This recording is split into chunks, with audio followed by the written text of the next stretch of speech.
From Queen Victoria's bloodline to Marie Antoinette's diamonds, Le Bal des Débutantes 2025, tonight we're opening vaults the public almost never sees. These jewels once belonged to kings, emperors, and Marie Antoinette. Tonight they return, worn by their descendants. At Le Bal des Débutantes in Paris, history didn't sit behind museum glass. It was worn. From a Fleur-de-Lis Tiara linked to the last Bourbon King of France, to emeralds worn at a Nobel Prize ceremony, to imperial jewels gifted by Emperor Franz Joseph. This was not fashion. This was dynastic inheritance in motion. Tonight, we're taking you closer than ever to royal heirlooms rarely seen outside private vaults, owned and loaned by V Muse exclusively for this event. Worn by the descendants of Europe's royal families and the children of American billionaires, these historic jewels are seen only once in a generation.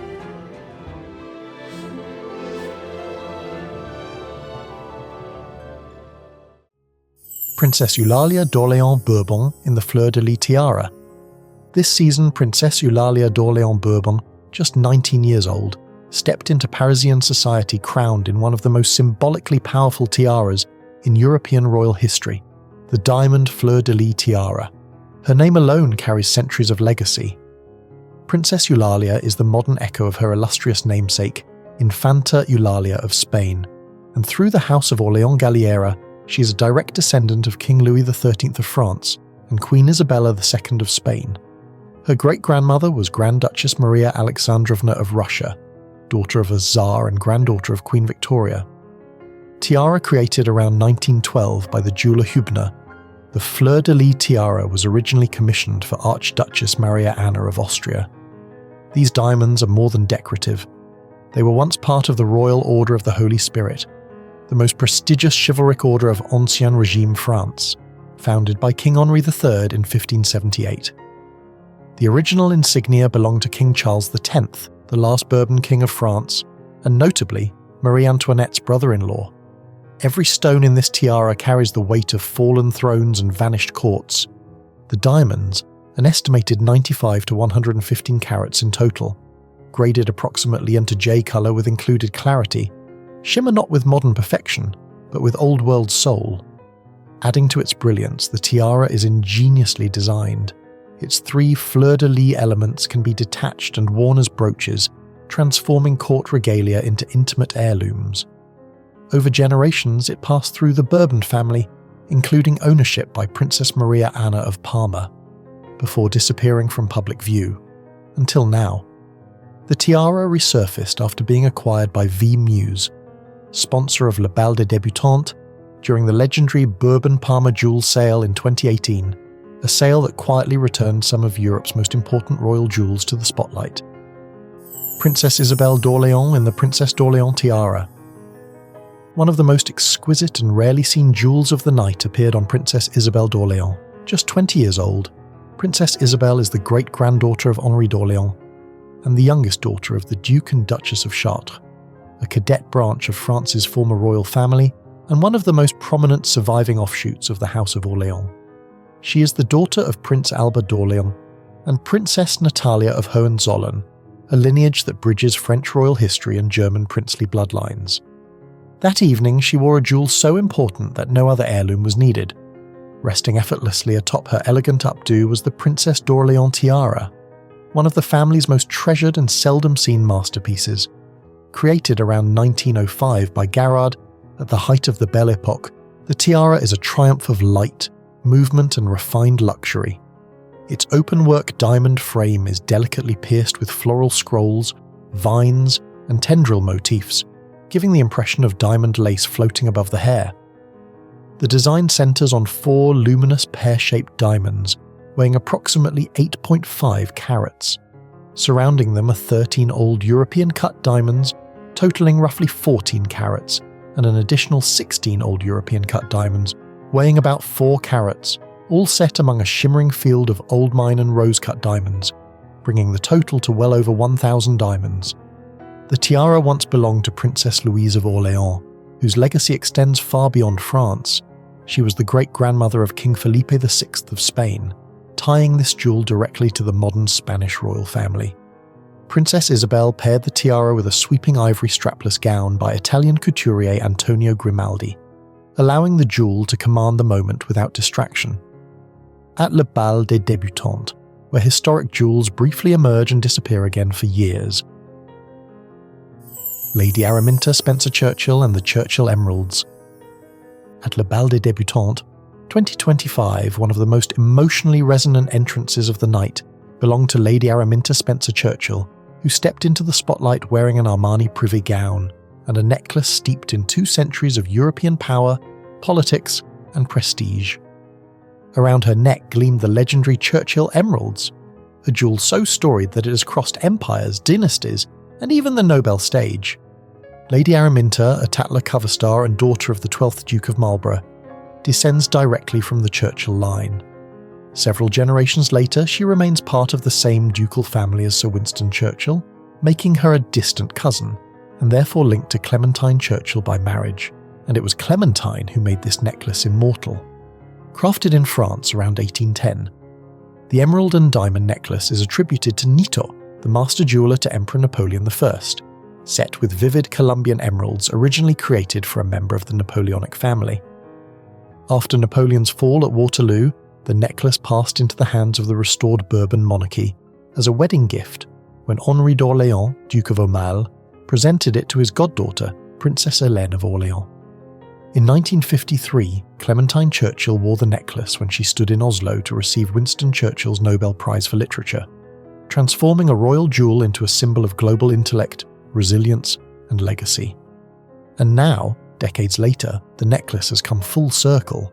The emeralds glowed softly against Lady Araminta couture gown, as if returning home after generations of history.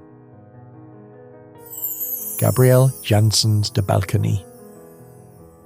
When the descendants of the last king of Italy step onto the floor at Le Bal des Débutantes, history follows closely behind.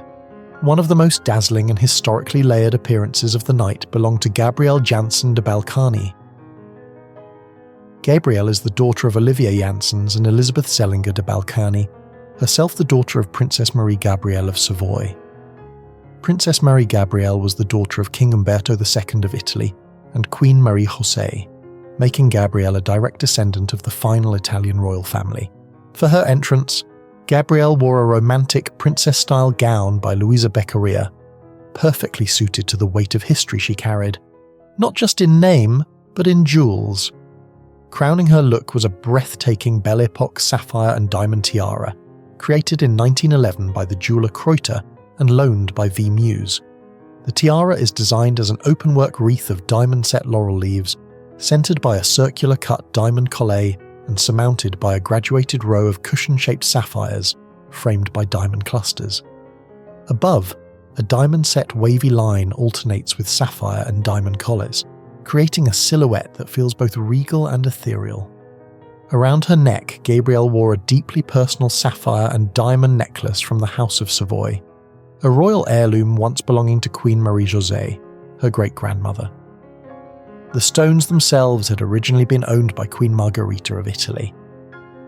Adding yet another generation to its story, the necklace was crafted by the royal jeweller Potocchi in a 2-strand design. The shorter strand was gifted by Queen Marie José to her daughter, Princess Maria Gabriella, and tonight the jewel appeared once again, now worn by her granddaughter, completing a 3-generation journey. Her earrings added yet another extraordinary chapter. Gabrielle wore 19th-century diamond chandelier earrings by the celebrated French jeweller François-Désiré Froment-Meurice, also on loan from V. Muse.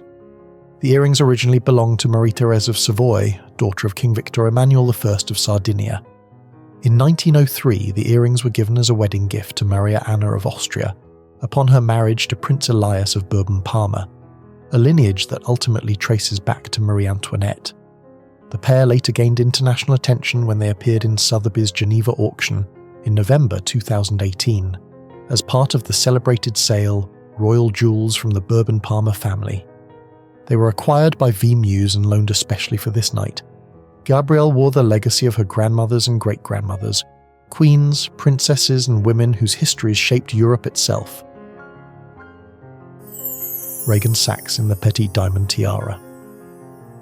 Now this was the look we'd been waiting for, undeniably one of the strongest fashion and jewel statements of the entire year, Reagan Sacks delivered a moment that felt both modern and unmistakably regal at Le Bal des Débutantes. Wearing custom Schiaparelli couture, Reagan's look was timeless. At just 17 years old, she represented a striking new chapter at Le Bal, the rise of modern American influence on one of Europe's most traditional stages. Reagan is the daughter of David Sacks, former COO and product leader at PayPal, and a renowned angel investor in companies including Facebook, Uber, SpaceX, and Airbnb, a lineage of innovation meeting centuries of aristocratic tradition. And then came the jewel. Crowning her look was the breathtaking petite diamond tiara by the legendary Austrian jeweller Köchert, created around 1901. The tiara features an exquisite swirling foliage design, entirely set with shimmering natural diamonds, delicate yet unmistakably imperial. The tiara was originally a wedding gift from Emperor Franz Joseph to his great-niece, Archduchess Marie Anna of Austria, given in honour of her marriage to Elias of Bourbon, Duke of Parma. Reagan paired the tiara with a matching diamond demi-parure necklace, also drawn from Princess Maria Anna's collection, deepening the historical resonance of the look. This parure carries extraordinary royal provenance. Comparable diamond sets, such as one composed of 95 diamonds, were created for Louise of France, niece of Marie Antoinette, and incorporated 5 diamonds that once belonged to the Queen herself. Louise was the granddaughter of King Charles X of France and the mother of Robert I, Duke of Parma, anchoring the jewel firmly within Europe's most powerful dynasties. Several diamonds within the parure once adorned the ceremonial sword of the Duke of Berry, Louise's father, while a striking pear-shaped diamond can be traced back to Archduchess Isabelle of Austria, Princess of Croy, adding yet another imperial chapter to its story. When the parure appeared at Sotheby's, it sold for approximately $848,853, acquired by V Muse, who loaned the jewels especially for this night. Seeing 17-year-old Reagan Sacks wearing diamonds once connected to Marie Antoinette, Austrian archduchesses and Bourbon dukes was nothing short of astonishing. A vision to watch. That's all for tonight. Now we want to hear from you. Which royal jewel debut was your favourite and why? Before you share your thoughts, don't forget to like this video, subscribe to the channel, and turn on notifications for more royal heirloom stories. Jewels hidden away in private vaults, rarely seen and rich with history.